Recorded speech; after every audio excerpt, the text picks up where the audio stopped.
আজ সেই রাত যার জন্য এত বছর অপেক্ষা করেছি। কিন্তু আজ আমায় ভয় লাগছে কেন?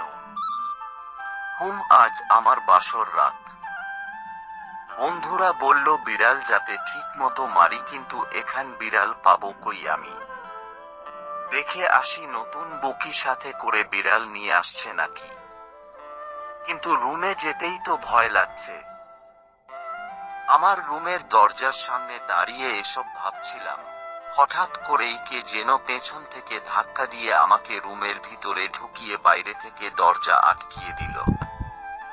নিশ্চয়ই এটা ভাবির কাজ, কি যে করে না। দরজা খোলার শব্দ পেয়ে আমার বউ, মানে রিধি, একটু নড়ে চড়ে বসল। আমি বিছানার কাছে যেতেই সে আমাকে সালাম করার জন্য এগিয়ে আসলো। আমি পিছনে সরে গেলাম আর বললাম, আমি আপনাকে স্ত্রী হিসেবে মানতে পারবো না। আমি অন্য কাউকে ভালোবাসি। মা বাবা জোর করে আমাকে এই বিয়ে দিয়েছে, আর তাদের কথার বিরুদ্ধে আমি কিছু বলতে পারিনি। তাই এখন প্লিজ আমার সামনে স্ত্রীর অধিকার নিয়ে আসবেন না। আপনি আপনার মতো থাকবেন, আমি আমার মতো।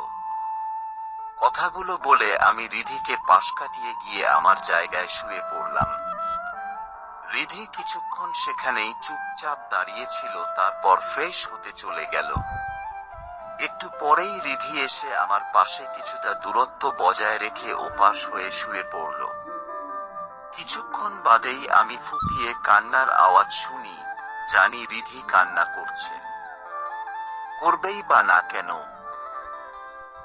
বাসর রাতে যদি কোনো মেয়ে শুনে তার স্বামী অন্য কাউকে ভালোবাসে আর তার সাথে শুধু চাপে পড়ে বিয়ে করেছে, তাইলে সব মেয়েরই কান্না করার কথা। টানা 5 মিনিট ধরে রিধি চাপা কান্না কেঁদেই যাচ্ছে। না, আর সহ্য করতে পারছি না মেয়েটার কান্না। অনেক হয়েছে কষ্ট দেওয়া, এখন আর কষ্ট দেওয়া যাবে না। আমি বেড থেকে উঠে রিধির পাশে গিয়ে দাঁড়ালাম। রিধি আমাকে দেখে চমকে গেল আর কান্না বন্ধ করে দিল। সরি, আমার জন্য আপনার ঘুম নষ্ট হচ্ছে। আমি বরং বারান্দায় চলে যাই, আপনি ঘুমান। রিধি উঠে বারান্দার দিকে যেতে লাগলো। আমি হেঁচকা টান দিয়ে তাকে আমার বুকে নিয়ে আসলাম। হঠাৎ করে টান দেওয়াতে একটু ভয় পেয়েছে। কোথায় যাচ্ছিলে? আমার কান্নার জন্য তো আপনার ঘুমের সমস্যা হচ্ছে, তাই ওই দিকে যাচ্ছিলাম। আমি কি বলেছি আমার ডিস্টার্ব হচ্ছে? সেটা তো এমনই বোঝা যায়। আচ্ছা, আপনি না অন্য কাউকে ভালোবাসেন, তাইলে আমাকে জড়িয়ে ধরেছেন কেন? সে জানতে পারলে কষ্ট পাবে তো। আমি আমার বুকে জড়িয়ে ধরেছি, তাতে কার কি সমস্যা শুনি? আপনি তো আমাকে বউ হিসেবে মানেন না। না মানলে কি আর জড়িয়ে ধরতাম? তাইলে বললেন কেন তখন যে আমাকে স্ত্রী হিসেবে মানতে পারবেন না?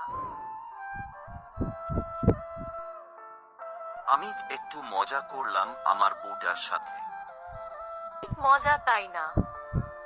ছাড়েন, আমাকে ছাড়েন। অন্য কাউকে গিয়ে জড়িয়ে ধরেন, আমি আপনার বউ না।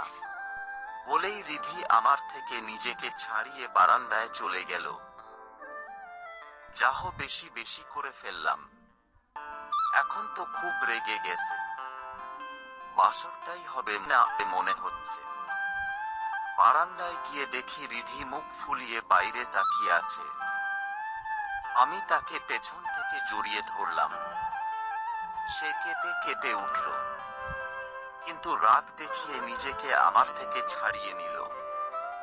আবার তাকে জড়িয়ে ধরলাম, তার কোমরে আমার হাত আর মুখটা তার কাঁধে রাখলাম। আমার নিঃশ্বাস তার কাঁধে পড়ছে। রিধি অনেক কাঁপছে আবেগে। রিধি, আই এম সরি, একটু মজা করেছি, রাগ কইরো না। তুমি না আমার বউ। না, আমি কারো বউ না। আপনার বউ অন্য কেউ। কি বলো? 3 বার কবুল বলে বিয়ে করেছি, তুমি আমার বউ। না আপনি তো অন্য কাউকে ভালোবাসেন, যান তার কাছে যান। আমার কাছে এসেছেন কেন? আমি তো তোমাকেই ভালোবাসি বউ। অন্য কারো কাছে যাওয়া লাগবে না। তাইলে তখন কেন এমন মজা করলেন? জানেন কত কষ্ট পেয়েছি। না, আসলেই আমি অন্য কাউকে ভালোবাসি, তার কাছেই যাচ্ছি। রিধি আমার কলার ধরে বলল, কি বললি তুই? কাকে ভালোবাসিস? কার কাছে যাবি? না মানে আমি আমার বউকে ভালোবাসি, তাকে একটু আদর করব এটা বলেছি। আর একবার যদি মজা করিস তাইলে আমার থেকে খারাপ কেউ হবে না। না, আর মজা করব না। ঠিক আছে। আচ্ছা আমাকে একটু ছাদে নিয়ে যাবেন। খুব সুন্দর চাঁদ উঠেছে আজ। আচ্ছা চলো। আমি হেঁটে যেতে পারবো না। আমি তাহলে কি করব? কোলে নিবা আমায়? না, পারবো না। আমার সাথে মজা নিয়েছো না, এটা তোমার শাস্তি। এখন কোলে নাও। আচ্ছা। রিধিকে কোলে করে ছাদে নিয়ে গেলাম। আমরা দুজনে ছাদের এক কোণায় বসলাম। আসলেই খুব সুন্দর চাঁদ উঠেছে আজ। কিন্তু আমি তো আমার চাঁদকে নিয়ে বসে আছি। রিধি আমার কাঁধে মাথা রাখলো আর বলল, জানো আমি কখনো কারো সাথে রিলেশন করিনি, বিয়ের পরে স্বামীর সাথে প্রেম করব বলে। কিন্তু তুমি যখন বলেছিলে তুমি অন্য কাউকে ভালোবাসো তখন আমার খুব কষ্ট হয়েছিল। মনে হয়েছিল আমার সব স্বপ্ন ভেঙে গেল। চুরি পাগলিটা, একটু মজা করতে গিয়ে কষ্ট দিয়ে ফেললাম। আর কষ্ট দিব না ওকে। আমার কিছু শর্ত মানতে হবে তোমাকে, পারবা? বলো, অবশ্যই পারবো। অন্য কোনো মেয়েদের দিকে তাকানো যাবে না। আমাকে অনেক ভালোবাসতে হবে।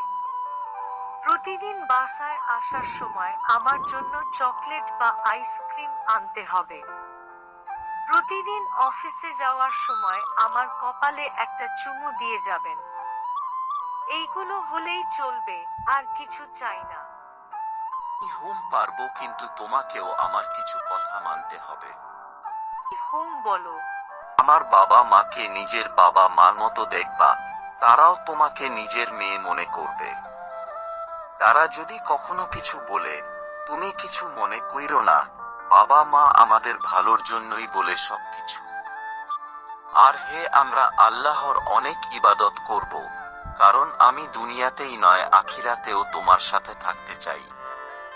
আর একটা কথা, আমাদের মাঝে কখনো রাগারাগি হোক তা আমি চাই না। তাই যখন আমি রাগবো তুমি চুপ থাকবে, আর তুমি রাগলে আমি চুপ থাকবো। তাইলে আমাদের সংসারে ঝগড়া হবে না ইনশাআল্লাহ। আমি সবকিছু মেনে চলবো। এখন চলো রুমে যাই, অনেকক্ষণ তো হলো। আর একটু থাকি। তুমি আমার কোলে মাথা রাখো। আচ্ছা। রিধির কোলে মাথা রাখলাম, ও আমার মাথায় হাত বুলিয়ে দিচ্ছে। হঠাৎ করেই বৃষ্টি শুরু হয়ে গেল। আমি চলে যেতে চাইলাম কিন্তু রিধি আসবে না, সে ভিজবে। তাই আমিও তার সাথে ভিজতে লাগলাম। বৃষ্টির পানিতে ভিজে রিধির শরীর ঠান্ডায় কাঁপছে। ওর ভিজা গোলাপি ঠোঁটগুলো কাঁপছে। আমার ঘোর লেগে গেছে এই ঠোঁটগুলোর উপর। আমি রিধিকে কোলে তুলে নিলাম। নিধি লজ্জায় আমার বুকে মুখ লুকালো। ওকে রুমে নিয়ে বেডে শুইয়ে দিলাম। তারপর লাইটস অফ। আর কিছু দেখা লাগবে না আপনাদের। আমরা একটু ফিউচার প্ল্যানিং করি এখন। আপনারা জানটাটা সমাপ্ত।